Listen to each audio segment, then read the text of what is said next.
हमसे कोई अपराध न बन जाए, हमसे कोई दोष न बन जाए। वैसे ये व्यवहार शून्य देश है, ये प्रेम मार्ग के पथिकों का है। यहां केवल प्रिया प्रीतम की प्राप्ति का लक्ष्य लेके आया जाता है, यहां केवल प्रिया प्रीतम की प्राप्ति का ही साधन किया जाता है, यहां केवल प्रिया प्रीतम अपने मानने वालों का ये देश है, अन्य कोई वृत्ति ही नहीं। निर्दूषित कर वास और रसिक जन संग सदा, दो बातें। अगर वृंदावन का वास मिला है तो निर्दूषित वास करो, कोई आपसे अपराध न बने, कोई दोष न बने, और सदैव रसिक जनों के संग में रहो, उनकी आज्ञा में रहो। तो ये दृढ़ व्रत क्या करेगा? प्रिया प्रीतम का संग प्रदान कर देगा। यह है साधन। वृंदावन का आश्रय वास स्वीकार किया, रसिक जनों का संग, तो अभंग प्रेम रंग प्रदान करने वाले प्रिया प्रीतम का संग प्राप्त हो जाएगा। वृंदावन हित रूप चिंतवत कुंजनी बिचरी प्रेम सो उर्भरी। जहां आपके हृदय में एक बार प्रिया प्रीतम प्रकाशित हुए, ये कुंज निकुंजे इसी दृष्टि से आपको दिखाई देने लगेंगी, नवीन नवीन लीला रस में डूबे रहेंगे। पर निर्दूषित कर वास रसिक जन, रसिक जनों का संग, तो फिर दुष्संग का त्याग, दुष्संग ना होने पावे। कल देवर्षि नारद जी के भक्ति सूत्र में दुष्संग सर्वथैव त्याज्य, सर्वथैव त्याज्य, दुष्संग की पहचान तो कह रहे हैं जो शिष्णोदर परायण है, रसेंद्री के अच्छे अच्छे पदार्थ खाने के लिए जबान ललचाती है, जनेन्द्री भोग के लिए हर समय बावरे बने रहते हैं। शिष्णोदर परायण यद्यशद भी पथि पुनः शिष्णोदर कृतोद्यमैः आस्थितो रमते जंतुस तमो विशति पूर्ववत सत्यम शौचम दया मौनम बुद्धि श्रीर्यशः क्षमा समो दमो भगश्चेति यत्संगाद्याति संक्षयम ते स्वशान्तेषु मूढ़ेषु खंडितात्म स्वसाधुषु संगम न कुर्यात् छोच्चेषु योषित क्रीडा मृगेषु च। जो मनुष्य संभोग प्रिय है और रसेंद्री के भोग पदार्थों से प्रियता रखता है, ऐसे नीच पुरुष का संग नहीं करना चाहिए। जो भगवान की भक्ति से रहित है, केवल शिष्ण और उदर परायण है, उनका संग नरकगामी बना देगा। भगवान मना कर रहे हैं। आस्थितो रमते जंतुस्तमो विशति पूर्ववतम। पूर्व में हम अनंत जन्मों में इन्हीं भोगों में फंसे रहे, आज हमें परमार्थ का मार्ग मिला है।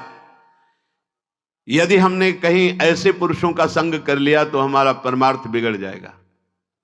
सत्यम शौचम दया मौनम बुद्धि श्रीर् यशः क्षमा समो दमो भगश्चेति यत् संगाद्याति संक्षयम।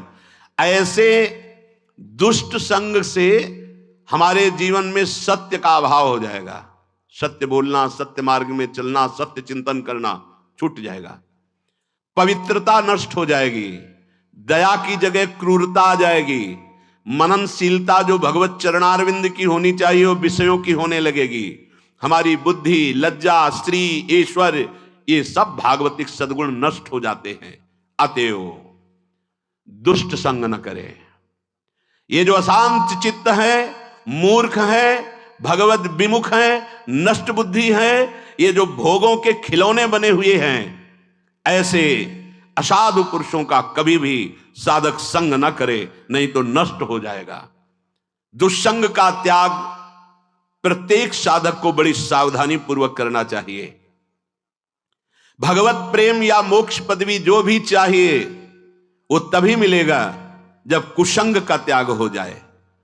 भगवान श्री रामचंद्र जी ने तो विभीषण जी से कहा कि बरु भल बास नरक कर ताता दुष्ट संग जन दे विधाता।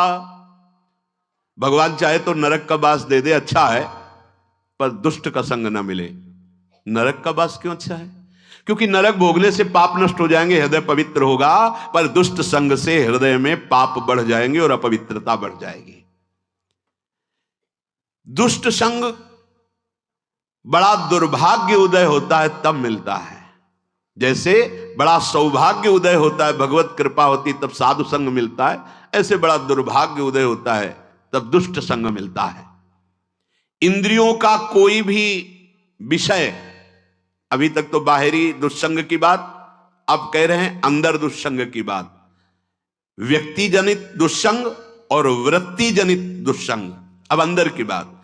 इंद्रियों का कोई भी विषय जो हमारे मन को प्रियालाल से अलग करके, सतमार्ग से अलग करके भोग लालसा पैदा कर दे, पाप लालसा पैदा कर दे, गंदे विचार बढ़ा दे, हमारे भगवत प्राप्ति से हमारे चित्त को चलायमान कर दे, वो दुष्संग है वृत्ति का।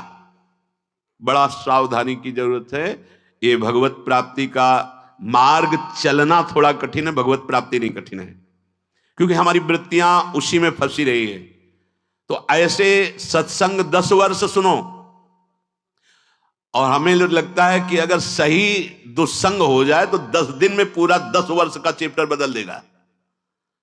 तो 10 वर्ष का सत्संग काम उतना नहीं किया, क्योंकि 10,000 जन्मों से हम दुस्संग में ही रहे हैं। तो जहां दुस्संग मिला तो मन राजी हो जाता है, यार बहुत जल चुके, 10 वर्ष हो गए। भगवत प्राप्ति के मार्ग से हमारे चित्त को चलायमान कर देने वाला दुस्संग हमारे पास भेजा जाएगा। बात समझना, माया ऐसे पार्षदों को भेजेगी। बहुत सावधान। अपने जीवन को केवल इसीलिए प्रारंभ हुआ था, प्रियालाल के लिए ही हमारा जीवन। हमें हर्षित नहीं होना किसी भी पद, व्यक्ति, वस्तु, स्थान में। अगर हर्षित हो गए तो मन फिर प्रियालाल में लगना बड़ा कठिन हो जाएगा। ये बालू का बांध है, एक बार फूटा तो दोबारा बनाना बड़ा मुश्किल है। सावधान। हमें ना कोई ऐसी चेतन वस्तु या जड़ वस्तु का दृश्य देखना है जो हमारे अंदर भोग वासना पैदा कर दे। जड़ के देखने से भी होता है क्या? हाँ, चित्र जड़ ही तो है। जो आप चलचित्र देख रहे हो जड़ ही तो है ना, उसमें कुछ हो थोड़ी रहा है, वर्तमान में थोड़ी हो रहा है, वो तो चित्र है। लेकिन वो चित्र तुम्हारे चित्त को बलात् आकर्षित करके भोगों में फंसा देगा। बहुत सावधान। ना कोई चैतन्य वस्तु। संगम त्यजेत मिथुन वृत्ति नाम मोक्षो। मैथुन धर्म से युक्त किसी भी प्राणी पर दृष्टि जाए तत्काल मानसिक प्रणाम करके हटा लीजिए। दोबारा दृष्टि गई तो पतित हो जाओगे, संकल्प विकल्प होने लगेगा। इसीलिए साधक अपनी दृष्टि पर शासन रखता है। ये उचक्का की तरह ऐसे ऐसे चलना साधकों का स्वभाव नहीं होता। बावरों की तरह ऐसे ऐसे देखना, गर्दन इधर, ग्रीवा झुकी हुई है, आगे का मार्ग देख रहे हैं, नाम निरंतर चल रहा है। किसी से बात कर रहे हैं अगर तो भगवत वार्ता कर रहे हैं, चेहरा देखना जरूरी नहीं, चाहे स्त्री हो चाहे पुरुष हो। जब आपको पता है कि हमारे पूज्य जन है तो हम उनका दर्शन करते हैं, नहीं तो चरणों तक सीमित है। ऐसे बात की चल लिया, कोई भी रूप हमारे नेत्रों ने नहीं पकड़ा तो प्रियालाल के रूप में तन्मयता बढ़ेगी। बड़ी सावधानी से। एक नैमिषारण्य के संत भगवान थे, वो कभी नहीं देखते थे किसी की तरफ, बस ऐसे जैसे पूज्य श्री हरि बाबा, ऐसी दृष्टि है। अगर बात करते तो उड़िया बाबा की तरफ देखकर बात करते थे, अन्यथा ऐसे लेते थे। कुछ तो महापुरुषों का हम अनुकरण करें। ऐसे जिधर मन आया जो मन आया देख रहे हैं। जैसे आप समझते हो कि सामने से नहीं देखेंगे, पीछे से देख ले। बात तो अपनी चित्तवृत्ति की है। अगर हमारी चित्तवृत्ति दूषित हो रही तो सामने और पीछे से क्या है, झरोखे से क्या है? हमें अपनी चित्तवृत्ति दूषित होने से बचाना है। हम ना कोई ऐसी चर्चा सुने, ना कोई ऐसी चर्चा करें, ना ऐसे स्थान में जाएं, ना ऐसी पुस्तक पढ़े, ना ऐसा दृश्य देखे, ना ऐसा चित्र देखे, ना ऐसी वस्तु खाए, ना ऐसी कोई सूंघने की वस्तु ले जिससे हमारे अंदर प्रमाद स्थिति आ जाए और इंद्रियां विषयों की तरफ प्रबल हो जाएं। ये सब दुष्संग माना जाएगा। शास्त्र सिद्धांत का पालन, गुरुदेव की वचनों के अनुसार चलना, इन सब का फल है मुरारी पादार्पित चित्त वृत्ति। एक एक वृत्ति कृष्णाकार, प्रियाकार, भगवदाकार। इसीलिए डांट लगती है। आप अपनी वृत्तियों को समेटने के लिए आए हो, फैलाने के लिए नहीं। जितना वृत्तियों को समेट लोगे उतने धनवान हो जाओगे, बलवान हो जाओगे, महान हो जाओगे। जितना वृत्तियों को फैला दोगे उतने कमजोर हो जाओगे। कोई भी वस्तु व्यक्ति जो प्रियालाल के चिंतन से हमें दूर करे वो फैलाव ही है, माया ही है। गो गोचर जहां लगु मन जाई, सो सब माया जानो भाई। प्रार्थना है, बढ़िया अवसर है, एक एक वृत्ति को अब समेट लो, एकमात्र प्रियालाल में लगा दो। राधा राधा राधा। श्रीपाद सावधान कर रहे हैं। महानिरय नीरधिम हृदय निरूप्य नारी वपु बिलोक्य परमा पदाम पदमुपागमम संपदाम। आहा। विभाव्य जनरंजनम हरिरसात्मता भंजनम भजो परतिभूषण परम धाम वृंदावनम। भाई, इस शरीर की कुछ रचना ही की गई है ऐसी। स्त्री शरीर पुरुष शरीर को देखकर आकर्षित हो जाना, पुरुष शरीर स्त्री शरीर को देखकर आकर्षित हो जाना, या किसी भी शरीर को काम भाव से आकर्षण युक्त होकर देखना। कह रहे महानिरय, ये तुम्हें महानरक में ले जाएगा। एक मर्यादा बनाई गई है धर्म की, उसके अनुसार चलो। अगर इस आकर्षण में फंसकर पापाचार करोगे तो कह रहे हैं निरवधिम, पता नहीं कितने कल्प तक नरक भोगना पड़ेगा। लोगों को ऐसा भ्रम है कि कहीं कोई नहीं देख रहा, कोई नरक वरक नहीं, मनमानी आचरण कर लो। ऐसा नहीं। तुम्हारे आंख मूंदने से आया हुआ सामने काल थोड़ी टल जाएगा।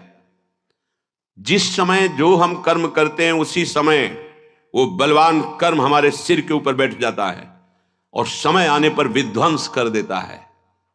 जब तक उसका प्रायश्चित नहीं किया जाता या उसको नष्ट नहीं कर दिया जाता भजन बल से, तब तक वो कर्म आपके पीछे पड़ा रहेगा। आपको लोकांतर में कहीं भी जन्म लो, आपको नष्ट करेगा समय आने पर। सत्य शास्त्र सदगुरुदेव की वाणी। श्रीपाद कह रहे हैं ये समुद्र है माया। जैसे समुद्र में था लेना चाहो तो नहीं ले पाओगे, ऐसे ही भोग कर था लेना चाहो, भोग लो, कितना भोगोगे। कभी आज तक किसी को था नहीं मिली, बस इतना ही भोग का सुख है मैंने जान लिया। नहीं, जब कोई हटा है तो अतृप्त होके हटा है, तृप्त होके नहीं, अतृप्त होके। छक गया ये नाशवान संसार का राग, हर समय जलाता ही रहा, कभी तृप्ति नहीं मिली। अब नहीं, अब लो नशानी, अब ना नशयों, अब तो केवल प्रभु के चरणों की तरफ चलेंगे। ये अनेक विपत्तियां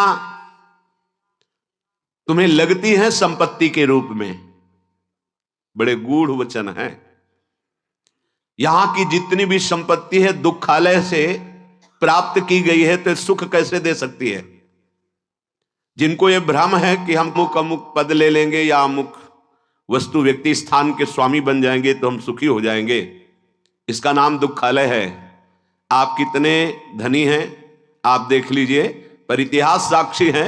चक्रवर्ती सम्राट हुए हैं जहां सूर्य और अस्त उन्हीं के राज्य में होता है। ऐसे ऐसे राजा जिनके बहुत से भोग विलास, बहुत सुंदर सुंदर सब व्यवस्थाएं, अंततो गत्वा अतृप्त होकर इस संसार का त्याग किया।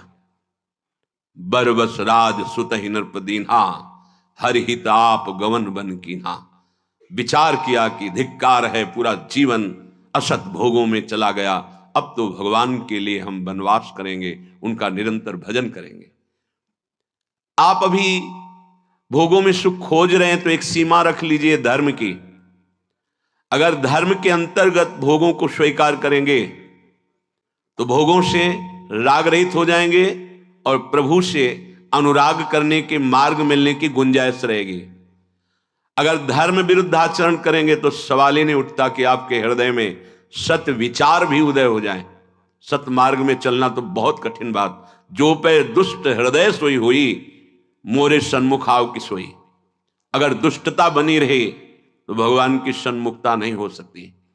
पापवंत कर सहज स्वभाव, भजन मोर ते भाव न काऊ। यदि पापाचरण होते रहे तो भजन का भाव ही नहीं बन पाएगा, जीवन व्यर्थ चला जाएगा। श्रीपाद कह रहे हैं अनेक संपत्तियां ये विपत्तियों की जननी हैं। दुख योनयः, इनसे दुख ही प्रकट होता है। क्या? फसाओ, फैलाओ।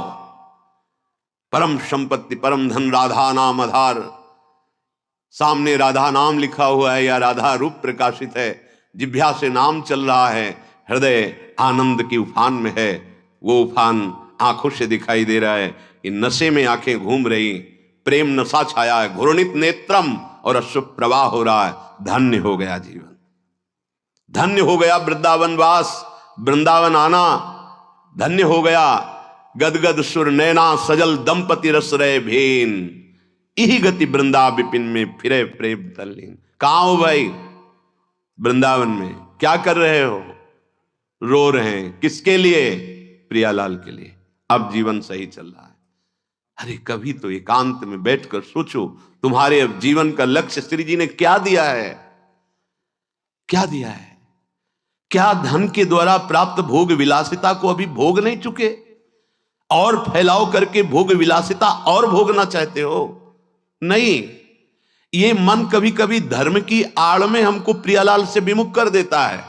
नहीं, ये धर्म है। नहीं, स्थान व्यक्ति के अनुसार धर्म का निरूपण किया गया है। कौन सा स्थान है, उस व्यक्ति की क्या अवस्था है, वो व्यक्ति निवृत्ति मार्ग में है या प्रवृत्ति मार्ग पर, तब उसके। इसीलिए पूरा मेडिकल स्टोर दवाइयां हैं, पर वो सब हमारे लिए नहीं है। डॉक्टर ने जो पर्चा में हमारे लिए लिखा वही लेके खाओ जाके, नहीं तो उसमें दवा है लेकिन मर भी जाओगे। मनमानी दवा नहीं खानी, डॉक्टर के आदेश अनुसार। ऐसे ही शास्त्र और सिद्धांत मेडिकल स्टोर है, सदगुरु वैद्य हैं, तुम्हारे लिए जो दवा दे रहे हैं केवल वही तुम्हें सूट करेगी, वही तुम्हें परमार्थ पथ में आगे बढ़ाएगी। तुम्हें मन से दवा नहीं लेनी कि पीली वाली तो नहीं, वो हरी वाली, ये कड़वी वो मीठी दीजिए। मीठी दवा हो सकता है तुम्हारे लिए जहर का काम कर जाए। श्रीपाद कह रहे प्यारे, ये संपत्ति अनेक विपत्तियों की जननी है। दुख योनयः, इससे दुख ही प्रकट होगा। तुम जिसे प्राप्त करने के लिए चले हो तो ये अपने मन का रंजन और लोगों के मन का रंजन करना बंद कर दो। एकांत में बैठ करके मंत्राकार वृत्ति करने के लिए मन तुम्हारा सलाह नहीं देगा, वो सलाह देगा फैलाव करके, उसमें राजी होना, क्योंकि बातचीत करने को मिलेगी, घूमने को मिलेगा। मन को एकाग्रता से नाम मंत्र में लगाना। कांपता है, देख लो, आप सब बैठे हो, मन को एकाग्र करके नाम में या मंत्र में लगाना, कांपता है मन। अभी उसको बाहरी कार्यों में लगाओ, राजी हो जाएगा, लेकिन उसको अंतर कार्य में लगाओ, अंतर्मुख करके नाम में मंत्र में, फिर सेवा करो। उसके लिए तो आपको समय देना पड़ेगा, पहले एकांत अभ्यास के लिए मन को राजी करना पड़ेगा। किसी तरह गुरु कृपा फंसा करके तुमको संसार के फांसी से काट करके ये अवसर दे रही है कि तुम अपने मन को एकाग्र करके प्रियालाल में लगा दो। अब अगर ये चूक कर दी तो बार बार तो बनत नहीं। या संजोग अनूप मानुस्तन वृंदा विपिन रसकन संग विरूप, सब यहीं का यहीं धरा रह जाएगा। तुम्हारी चित्त वृत्ति कहां लगी वो परिणाम तुम्हारे साथ जाएगा। बहुत ध्यान देने योग्य बात महापुरुषों की है, अपने मन का रंजन और लोगों के मन का रंजन। जब हम वृंदावन आए हैं तो श्री जी को रिझाने आए हैं, सामने वाला आके खड़ा हो गया, राधे श्याम राधे श्याम। अब वो बात कर रहा है, अगर हम बात नहीं करेंगे तो उसको दुख पहुंचेगा। नहीं, दुख नहीं, महादुख पहुंचे, और उस दुख में वो सोचे कि ये हमसे क्यों नहीं बात किया। तब पता चलना चाहिए कि श्री जी से कोई विमुख करने वाली वृत्ति हमारे अंदर है, इसलिए हमसे बात नहीं किया। हमको श्री जी के लाड़नों से बात करने के लिए श्री जी मैं होना पड़ेगा। किसी महापुरुष के पास कोई धनी गया, बहुत सी सामग्री और रुपया रखा, वो अधिकतर मौन रहते, हटाओ, बहुत बुरी तरह से व्यवहार किया, और फेंक दी, सामग्री फेंक दी, हटा दिया। बाद में हमने उनसे एकांत में पूछा, ऐसा क्यों किया? गंगा के किनारे रेत में क्यों ऐसा किया आपने? वो कानपुर से आए, इतनी दूर से आए, गाड़ी से आए, यहां गाड़ी आना मुश्किल है, इतनी सामग्री लाए आपके लिए, आप क्यों फेंक दिया? तो पहली बात तो उन्होंने कहा अगली बार औरों को लिवा के आएगा और सब लेकर। दूसरी बात, इसको यह अहम है कि मैं ये वस्तुएं, अब इसके अहम को चूर हुआ कि इन महात्माओं के लिए वस्तुओं से नहीं भाव से रिझाया जा सकता है। हटा इन वस्तुओं को। अगर उन वस्तुओं को स्वीकार कर लेता तो उसको गर्व होता कि पैसे के बल से, वस्तुओं के बल से एक महात्मा हमारे हाथ जोड़ रहा है, हाँ बड़ी कृपा की, हट ये वस्तुएं हटा। हम भिक्षा से जीते हैं, प्रभु की इच्छा से जीते हैं। अब वहां अगली बार अगर आएगा तो वस्तुओं का बल लेके नहीं आएगा, वो दैन्य होके आएगा कि शायद अगर कृपा कर दे, मैं रो दूं, वो कृपा कर दे हमारी तरफ, देख ले तो अहो भाग्य। वो महात्मा जिसके संग से अर्थ का महत्व खत्म हो जाए, भोगों का महत्व खत्म हो जाए, देहाभिमान गलित हो जाए, उसे संत संग कहते हैं। अगर आपने रुपया चढ़ाया, पैसा चढ़ाया और आपका सम्मान हुआ तो आपका रुपया में महत्व बढ़ेगा, ना कि साधुता में। उसके अंदर धन की महत्ता बढ़ाई जा रही है तो क्या होगा? उसका पतन होगा। साधु संग भगवत रंग रंगने के लिए है। कभी इस बात का हृदय में आदर नहीं होना चाहिए। वस्तु, पदार्थ, धन, संपत्ति, ये आदर का हमारे विषय नहीं है। आदर का विषय दैन्यता, भगवत नाम जप, एकांत सेवन, अधिक से अधिक आंतरिक तप में जीवन। आंतरिक शब्द है, आंतरिक तप में जीवन। काम, क्रोध, लोभ आदि इनको सह जाना आंतरिक तप है। क्रोध आ रहा है, शांत हो गए, काम आ रहा है, शांत हो गए, सह गए, ये आंतरिक तप है। ये लोगों का रंजन, अपने मन का रंजन, ये हरिरस से विलग कर देने वाला है। अगर हम बात नहीं करेंगे तो नाराज हो जाएगा। तो हम वृंदावन किसके लिए आए हैं? उसके लिए आए हैं या श्री जी के लिए आए हैं? गुरु जी के लिए आए हैं या उस व्यक्ति के लिए आए हैं? अगर हमसे ऐसी चेष्टा हो गई, गुरु थोड़ा भी अनमने हो गए, तुम्हारे पर रह क्या गया? गुरु कृपा बल से ही मोक्ष मूलम गुरु कृपा, या प्रेम गुरुदेव की कृपा। रे मन रसकन संग बिन रंचन उपजय प्रेम। लोगों का रंजन, मनोरंजन या अपना मनोरंजन, ये परमार्थ स्वरूप नहीं है। परमार्थ है मन भंजन। मन मार्या तन बस में कीन्हा, हुआ भरम सब दूर। बाहर से कछु दिखत नाही, अंदर चमके नूर। आपो त्याग जगत में बैठे, नहीं किसी से काम। उनमें तो कछु अंतर नाही, संत कहो जय राम। मन ही मारी तन हारी के वृंदावन में गाज। मारना पड़ेगा मन। हमारा मन एकांत में नहीं लगता है, लगाइए आप एकांत में। एक दिन ये समाज से मन एकांत में रहेगा। बीच हजारों के बीच में बैठा हुआ भी अपने आराध्य देव में रहेगा। इसको अभ्यास में लगाइए। अभ्यास योग युक्तेन चेतसा नान्यगामिना। ये डरना बंद करे उपासक कि अगर हम इससे बात नहीं करेंगे तो नाराज हो जाएगा। किसके लिए तुम आए हो वृंदावन? श्री जी के लिए या